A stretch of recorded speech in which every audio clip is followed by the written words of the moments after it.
আসসালামু আলাইকুম সবাইকে। সবাই কেমন আছেন? আশা করি সবাই ভালো আছেন। আজকে আমাদের 10 নম্বর অঙ্কটা আমরা করব। এই অঙ্কটা অনেক ছোট। আজকে খুব ছোট্ট একটা ক্লাস। তো দেখা যাক কি বলেছে এখানে। এখানে বলেছে the net profit of a company after tax for the past 5 years are taka 40,000, 42,000, 46,000, 41,000, 56,000।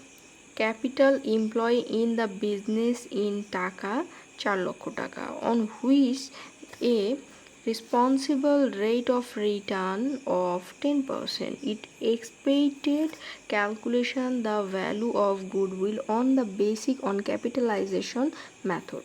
তো আমাদের এখানে কি বলেছে? আমাদের বলেছে ক্যাপিটালাইজেশন মেথড করতে। এর আগের নিয়মেই আমরা অঙ্ক করব, কিন্তু এই অঙ্কটা একটু তুলনামূলক ছোট, কারণ এখানে বলেছে শুধু ক্যাপিটালাইজেশন মেথড আর এখানে গুডউইলটা বার করতে হবে, এই দুইটাই শুধু, তাছাড়া আর কোনো কিছুই বার করতে হবে না। তাহলে আমরা দেখি, তাহলে লিখব অ্যাকর্ডিং টু ক্যাপিটালাইজেশন মেথড। ঠিক আছে, প্রথমে এই যে এইটা হবে আমাদের শেষে, এখানে একটু উল্টাপাল্টা করে দেওয়া আছে। এই যে প্রথমে হবে আমাদের এই এন্ট্রিটা, তারপরে আমরা লিখব এই এন্ট্রিটা। সবসময় মনে রাখতে হবে যে গুডউইলটা শেষে হবে। ঠিক আছে, এই সাজেশনে এখানে দেওয়া আছে প্রথমে গুডউইল, তারপরে হচ্ছে ক্যাপিটালাইজেশন ভ্যালু। আমরা কি করব, আমরা যখন পরীক্ষার খাতায় লিখব তখন আমরা এটার উল্টাটা করব। কি করব, এই ক্যাপিটালাইজেশন ভ্যালুটা আগে করব আর গুডউইলটা পরে করব। ঠিক আছে, তাহলে দেখা যাক কি বলেছে। তাহলে আমরা শুরুতে লিখব ক্যাপিটালাইজেশন ভ্যালু। তাহলে এটার সূত্র কি? Average annual trading profit, AATP. এএটিপিতে আমরা কি শিখেছিলাম? এই যে মানগুলা যে আছে, এই যে 40,000, 42,000, 46,000, 41,000 আর 56,000, এগুলো আমরা টোটালি যোগ করব। যোগ করে কী করব? 5 বছর, এই যে 5 ইয়ার্স বলেছে, এই 5 ইয়ার্সটা আমরা ভাগ করব। তাহলে কি করলাম? এই যে দেখো 40,000, 42,000, 46,000, 41,000, 56,000, এইগুলো যোগ করলাম, আর এই যে 5 এটা হচ্ছে ভাগ করলাম। ঠিক আছে, এই যে দেখো normal rate of return. Normal rate of return কী বলেছে আমাদের? 10% বলেছে। তাহলে এই সূত্রের সাথেই আমরা একসাথে করে নিব, দিয়ে কত করব? 10% করে দেবো। এই যে দেখো নর্মাল রেট অফ রিটার্ন 10%। ঠিক আছে, তাহলে এগুলা ক্যালকুলেশন করে আমাদের প্রথমে হবে 45,000 টাকা, তারপরে ভাগ এই যে 10%, এই 10%টা আমরা 100 দিয়ে ভাগ করলে 0.10 হয়।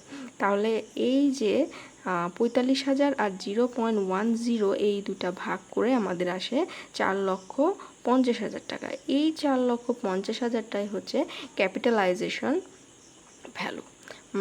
তাহলে এবার আমরা বের করব গুডউইল। তাহলে গুডউইলে কি আছে? প্রথমে এই যে আমরা ক্যাপিটালাইজেশনে এটা বসাবো ভ্যালু মাইনাস নিট অ্যাসেট।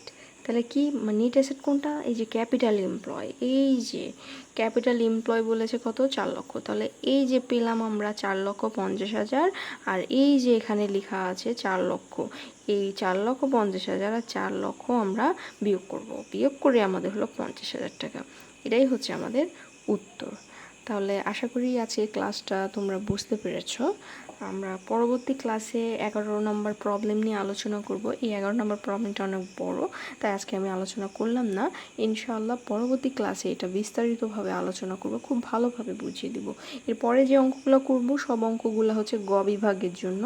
গ বিভাগের জন্য অঙ্কগুলো সাধারণত বড় বড়, এই জন্য প্রতিটা অঙ্ক চেষ্টা করব একটা ক্লাসে একটা অঙ্কই রাখার জন্য, খুব ভালোভাবে খুব সূক্ষ্মভাবে আমরা বোঝাতে পারি। তাহলে আজকের ক্লাস এত দূরেই, পরের ক্লাসে আবার দেখা হবে। আল্লাহ হাফেজ সবাইকে।